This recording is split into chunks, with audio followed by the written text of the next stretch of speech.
Hello everyone, welcome to my channel. If it's your first time joining, welcome. If you're a previous subscriber or you're coming from a previous video on my channel, welcome back. In today's video, we're going to continue on with the Calico Cat's quilt.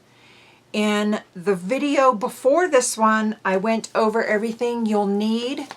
I went through all your fabric requirements. You can use the 5-inch print squares, or otherwise known as charm packs, or you can cut your fabric from yardage, which I did. And I went over all your requirements and the yardage that you need in the previous video. I will have that at the end of the video, or I will try to put the link in the description box below so you can just kind of click on that and go to that. So I also did state in that video that I do have permission from Missouri Star Quilt Company to be using this pattern and to be filming. And they told me that yes, it's okay to use their pattern and feel free to use any pattern that they have. So in that video, we went over all your cutting instructions, how to subcut your 5-inch squares, and how many of each piece that you're going to need for the quilt. I also went over all the fabric for it includes your background fabric and your inner border, and we did not do anything for your outer borders. I have not decided on what I'm going to do for that yet. I do have some yardage, and I may use something completely different. I don't know yet. So as we progress into the quilt, we'll see what's going to happen with that. I also showed in the first video that you're going to take and set aside a couple of the squares for the cats with the dark background right here. And we will, as we progress into the quilt, I will show you how you use those. Okay. So I went ahead and I assembled a block and I pressed everything, and this is what that one looks like. Right now I'm not too sure if I like the fabrics that I chose. Don't get me wrong, I love these fabrics. I just don't know if I like them for this quilt. So we'll see what happens as we progress through the quilt. How my opinion of that changes. Okay, so we're going to go ahead and continue, and we're going to start with your left facing cats. And I know you can't really see this too well, but I'll be kind of telling you everything you need to do. Okay, so we're going to set this one aside, and what you're going to need is you are going to start with 2 5-inch print squares. And in this block, I did the green on the left and the pink on the right, and I'm just going to switch it up for every other block. So pink on the right, green on the left. Okay, so you're going to start with 2 5-inch print squares. You're going to take 1 3-inch by 5-inch print rectangle. You're going to take 2 2.5-inch matching print squares. Then you are going to take 1 5-inch background square. I'm hoping you can see that. Okay, let's just kind of, okay. And then you are going to, for your 1-inch, your 1 5-inch background square, you're going to take 1 2.5-inch by 5-inch background rectangle and 1 2.5-inch background square. Okay? All of the pieces that you select should be different except for the 2 matching 2.5-inch print squares. Okay? So what we're going to do now is I am going to, whoop, I forgot one little step. It says that you are going to take your 2.5 inch squares and you're going to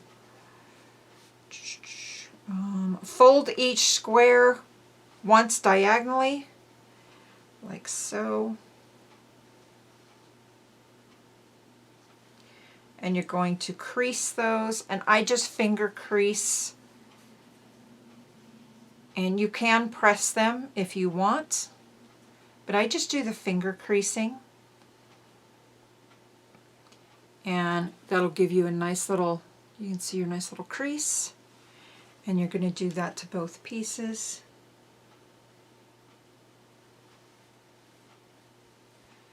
And I make sure that it's nice and without stretching it.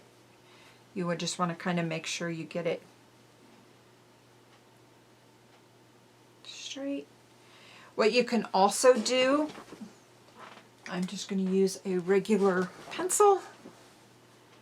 You can take a ruler and you can draw from side to side. And that'll let you see that line just a little bit. I don't know if you can kind of see it on there real lightly. And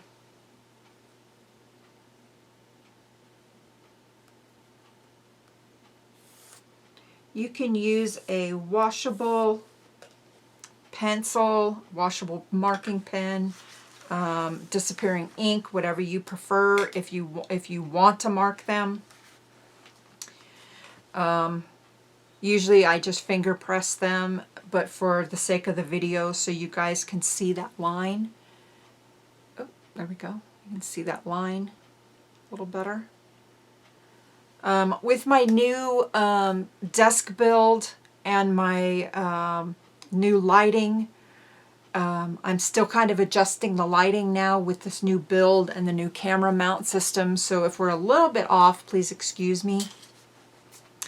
Okay, so we did the diagonal. Then what you're going to do is you are going to take your 2.5 inch by 5 inch background rectangle, and you are going to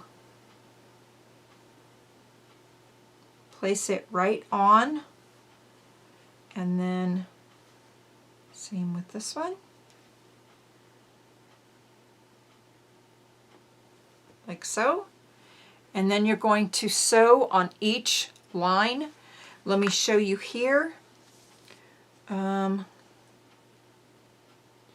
So it shows you 2A where you're going to mark your lines. Then it shows you on 2B how you're going to sew them. You're going to sew right on those marked lines. I'm going to move to the sewing machine and I will show you how we sew that. I will be using my FAF Creative 4.0 machine. In the previous video, I said that I'd be using the Brother SE625 to do my piecing, but I decided that I'm going to go ahead and use the FAF instead.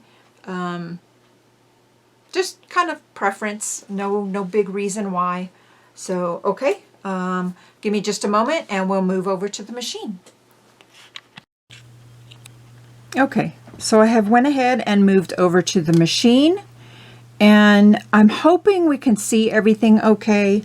I am using 2 different cameras for the first time, and I'm hoping that all of our lighting and everything will be okay. And I'm going to take 1 square off just so it's not in the way while I am piecing. And my white fabric, if you can see that, it is directional. So I want to make sure that when I place my pieces down together, when I trim them, everything is going to be okay. So I am going to actually put my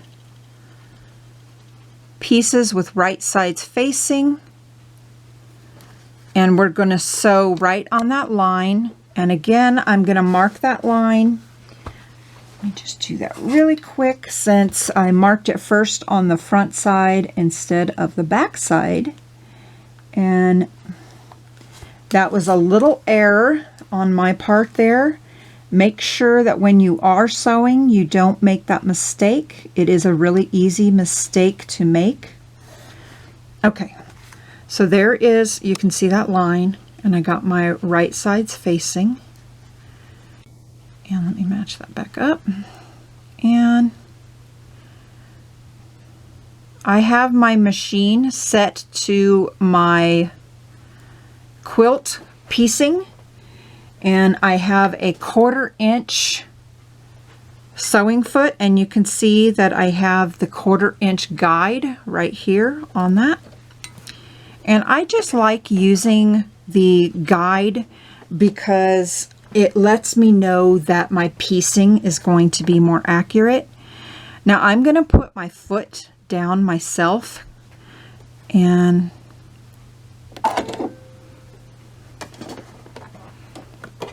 my speed, I'm going to slow my speed down just a little bit.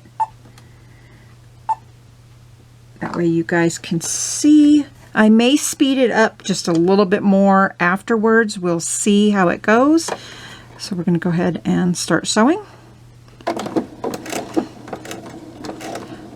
Okay, so that's really slow. I don't want it to be that slow, so let's go ahead and pop it back up. Okay. And I am getting a little off. Back down.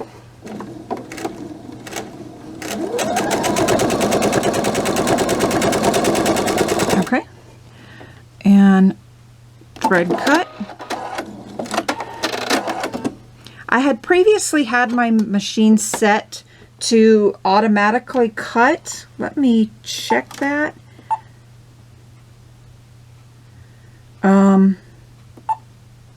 I'm just going to have it do thread cut.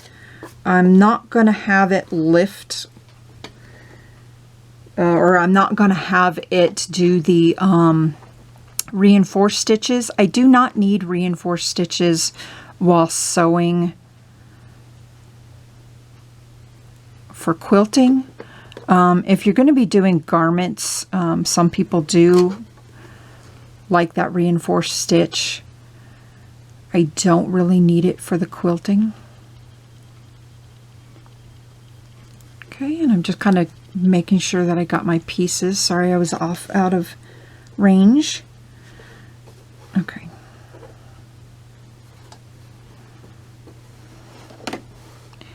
And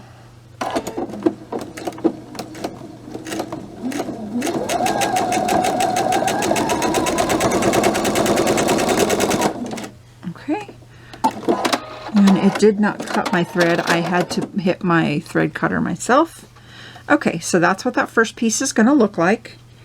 And we're going to go back to the other camera and I'll show you our next step.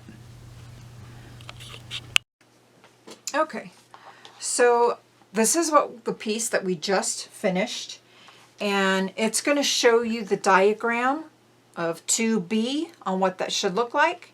And you're going to place that right down, and you're going to take your little ruler, and you want to make sure you trim the right sides.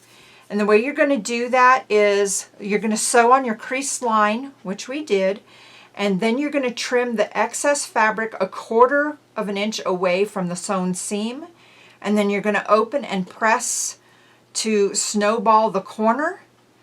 Keep the trimmed triangles to make the flying geese. Ooh. Interesting. I'm glad I read that because you can see these little pieces here from this block that I had sewn, and I had thrown these away. So I'm glad I read that. That could have been pretty bad. So we're going to save all these pieces. That's where it comes in really important that you read your directions. I missed that last time when I did this first block. to save those. Okay, so I'm going to go with my 1/4 inch, and I'm going to line, you can see my 1/4 inch mark here on the ruler, right here, and I'm going to line that up right with my stitch line.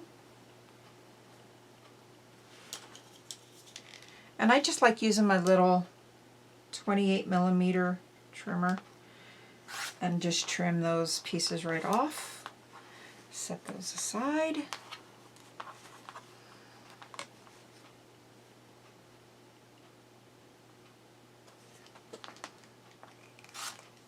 Like so. And normally I would have my cutting mat straight. I'm still adjusting to my new table setup. For those of you that don't know, I used to sew on a table that was 5 foot by 3 foot wide, and recently over the weekend, over last weekend, I made my table larger, so now I have a table that's 7 foot by, move that light out of the way, 7 foot by 40 inches wide. Okay. And I'm still getting used to that. Okay, so now we're going to open and press to snowball the corner. I do not know what snowball the corner means, but so we're just going to open like so. And then you're going to have a piece like this to see. Okay, so our next step, I'm just going to finger press these open. You can press as you go along. I usually don't do that unless it's something that I know is really highly, that you really need to ensure that your points are going to be matching up really well and everything. And in this quilt, it's not really necessary, at least in my opinion. But do what makes you feel comfortable. So, okay, so our next step is we're going to sew the 3.5 inch, the 3 inch by 5 inch print rectangle, which is this one. And we are going to turn our piece like so. And we're going to sew it to the cat ears we just made. And you can pin this if you wish. I'm just going to kind of eyeball it, and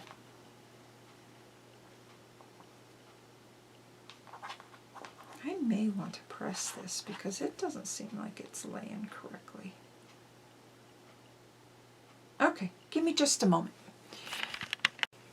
Okay, so I went ahead and moved everything aside. I put all my pieces in my little tray. I have a storage bin that this fits into, and when I work on a project, I put everything into this little bin so everything stays organized. And I had it set off to the side. I'm not sure why I didn't have everything. Maybe because I was showing everything to you in the previous video and I just kind of wanted to have everything laid out so you could see it. Okay, so I don't have this turned on yet. So I just used this little steam fast iron. I found this at Walmart. You can find them online. If I remember correctly, I paid about $12 for this little iron, but it's perfect for having right on your tabletop. And in the previous little clip, I was saying that I wasn't going to press these, but to do it accurately, I'm going to go ahead and press it so we know everything will be okay. And I just need to nip a little thread right here. There we go. Okay, so we're going to go ahead and press. And I shouldn't have said that I wasn't going to press it because I've learned my lesson on that before. When I didn't press pieces, I didn't get good accurate results on on the quilt that I wanted. Okay, so that's better. Now these pieces are going to line up nicer, and we're going to go ahead and actually like so. So we want our cat ears to point up, and I'm going to move this aside, and I'm going to take this over to the machine and piece this piece, and I will switch to the next camera and we'll be right back. Okay, so we're going to go ahead and attach this piece, and truthfully, I have been working on so much embroidery lately that I've kind of lost the feeling of the foot pedal under my foot, and I'm having to relearn the pressure again, if that makes sense. I think it's probably been, since October that I've actually, before October, that I did any actual sewing where I'd have to put my foot down onto the pedal, because in embroidery you don't use a foot pedal. Everything's done by the computer on the machine. Okay, and I'm going to go ahead and line this up now to the guide on the foot. You can see the little guide right there. And I've got my IDT engaged on my Creative 4.0, my FAF Creative 4.0. And what that does is that basically acts as the walking foot for this particular machine. And I'm so used to putting the foot, the presser foot, down by using the lever. I'm not used to the machine doing it automatically when I just touch it. Okay, so I'm going to use a guide piece, I think. So let's... Okay. And...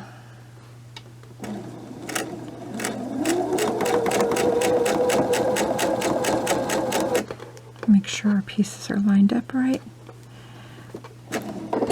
And I like to hold this particular part down, because sometimes with the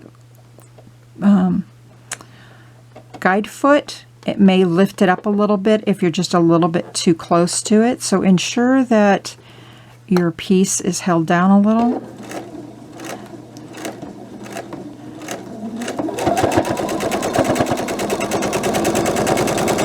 And that piece might be a little off. I kind of moved a little bit. Okay. Oh, it looks okay. So I'm going to trim this piece off. And that is what our piece looks like now. So let's go back over to the machine and we will do our next step. Or to the other camera, excuse me. Okay, so this is what that next step looks like. And it says the print rectangle to the bottom unit. Okay, place the creased. Okay, so I'm going to go ahead and press this to the dark side of the fabric.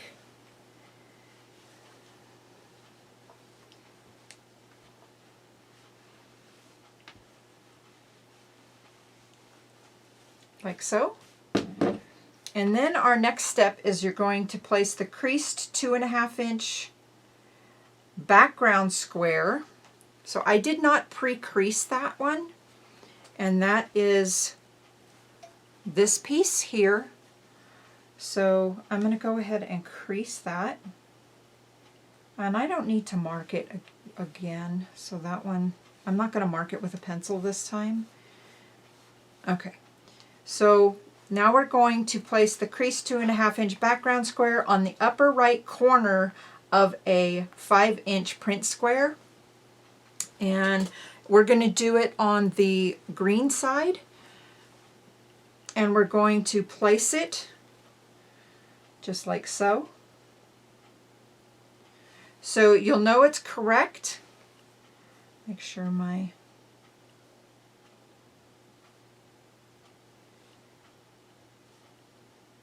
Okay. You can pin this if you want to. Okay, so to know that you're correct, you're going to have your press to crease going this way. You don't want it going this way, okay? And I'll show you why in just a moment. I'm going to take that to the machine and I'm going to stitch, and I'll be right back. Okay, so we're going to now sew this piece.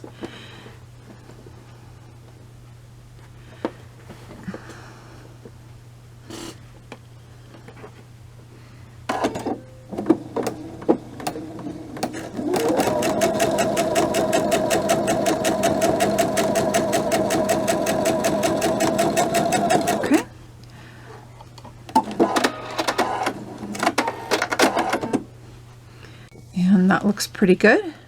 And next, we're going to go back to the other one. Be right back. Okay, so that's what that piece looks like. And again, we're going to trim. You can use your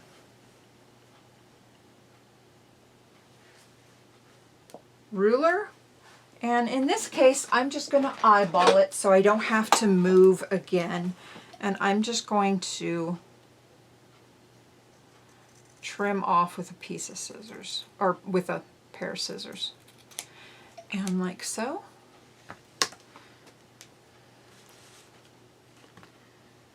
And we're going to press that. And I'm going to press towards the dark side.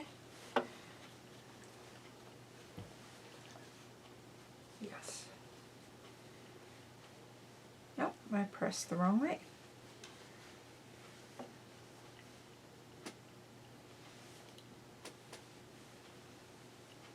I'm like having to re-familiarize myself with quilting. It's really been a long time.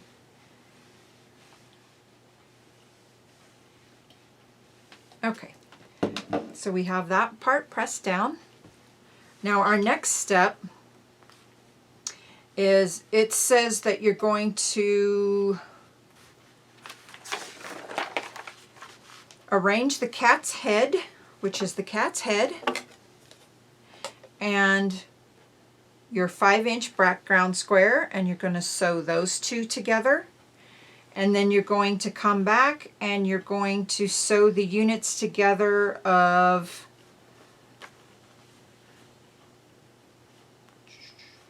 so your background square and the snowballed print square in 2 rows as shown, just like right here. So I'm going to take these to the machine and we'll be right back. Okay, so I have these pieces together. We got the cat's head and the background square, and we want to make sure that right sides are facing, and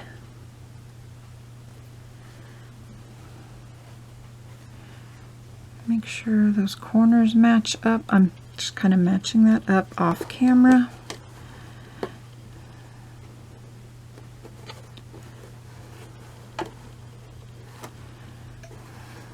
And I keep on going to reach for the,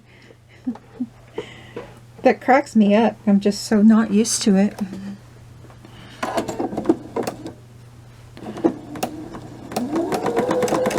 Okay, I'm a little off there. Raise that back up and kind of just, since I didn't start very much, I'm able to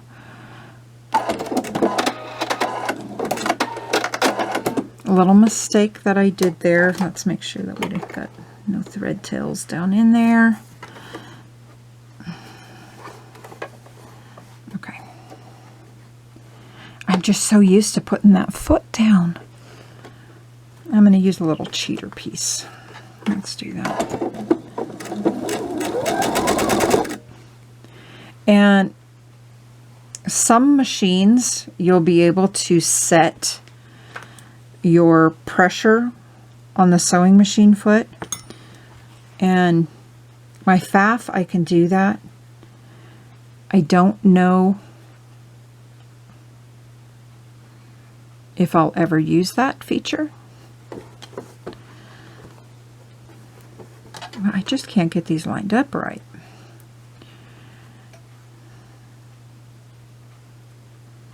I really need to get back more to sewing. Okay, so let's lift that up just a little, get that under there.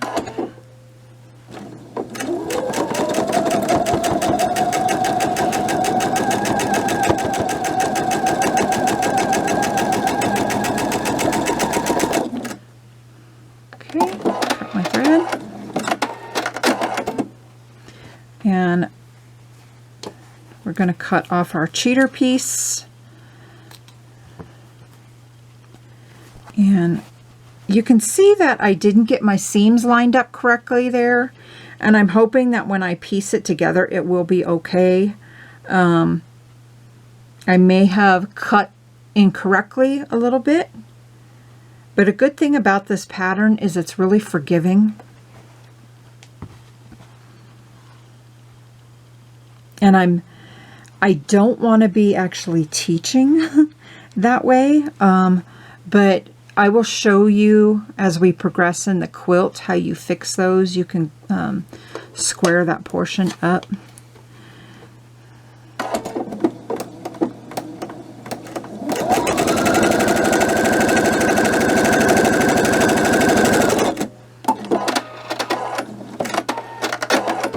Okay.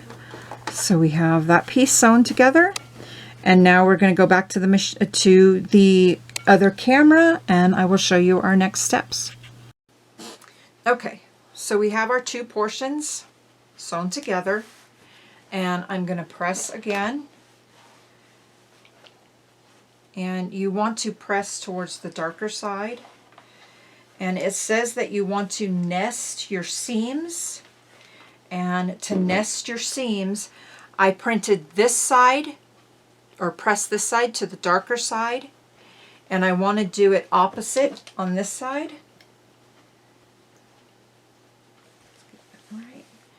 And for some reason, this little piece is just not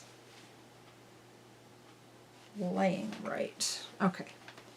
So in this one, I pressed the seam to this side. In this one, I want to press the seam to this side. And I will show you what nesting your seams is if you are unfamiliar with that.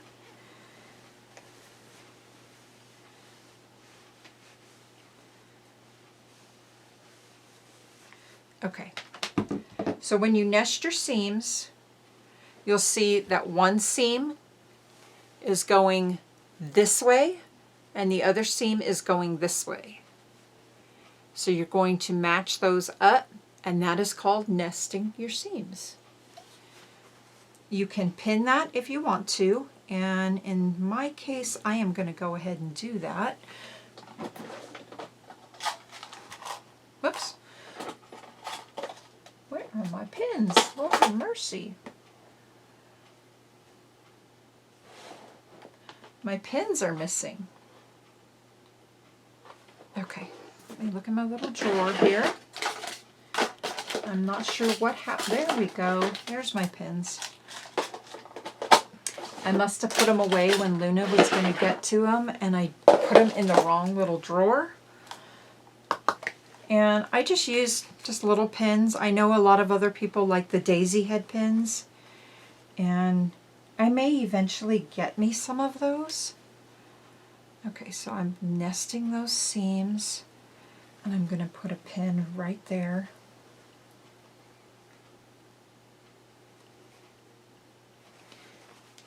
And I will fix that pin in just a moment. I know that doesn't look very good. And I don't know why, but today I'm like nervous sewing. I don't know what the deal is. Maybe a little too much caffeine this morning already. I'm not getting those nested very well, I'll tell you. Well, I'm all fumble fingers today.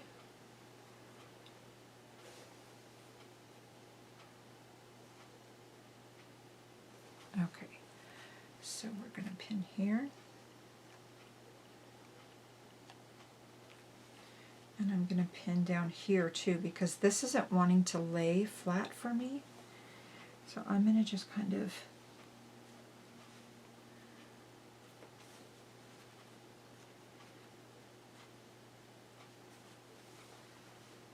okay.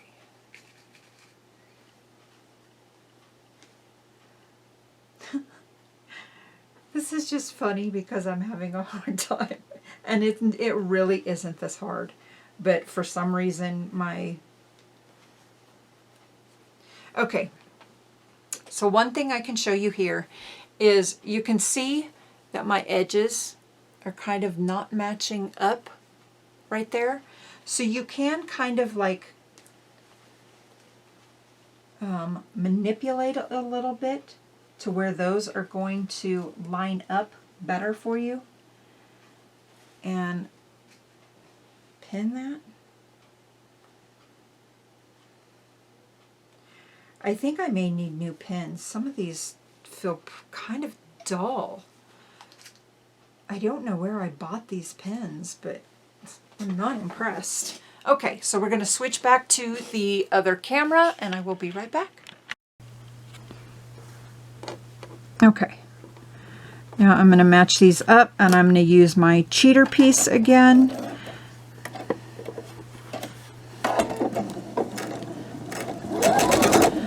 And we're going to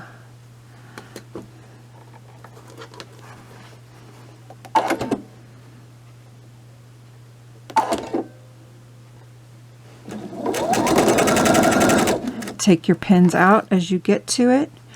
I have a magnet dish here off to the side.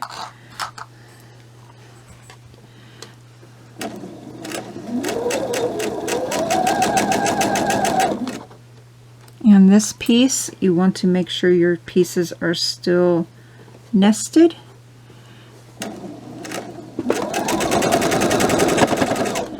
And I'm going to take the last piece out, and I'm going to kind of stretch this bottom one a little bit so it matches up with this one. And I'm going to still make sure that that seam is going to the dark side.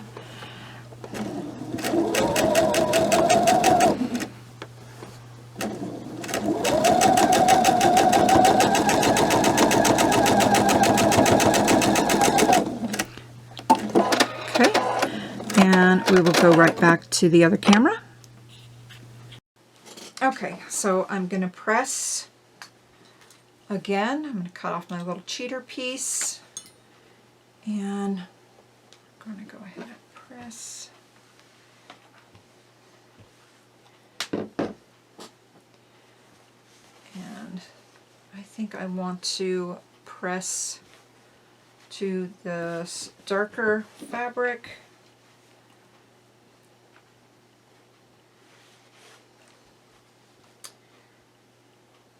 I am really sorry if I seem like totally out of it right now and not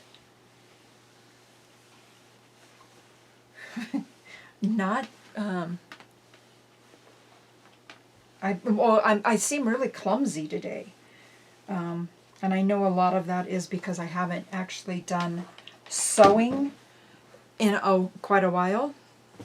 Okay. And there is our piece. So here is the one I sewn previously, and here is our next one. And we are going to continue on sewing the blocks. And it says that you are going to make 9 just like these, facing the left. And when I get those complete, I will come back and I will show you all of those pieces. We will see you in a little bit.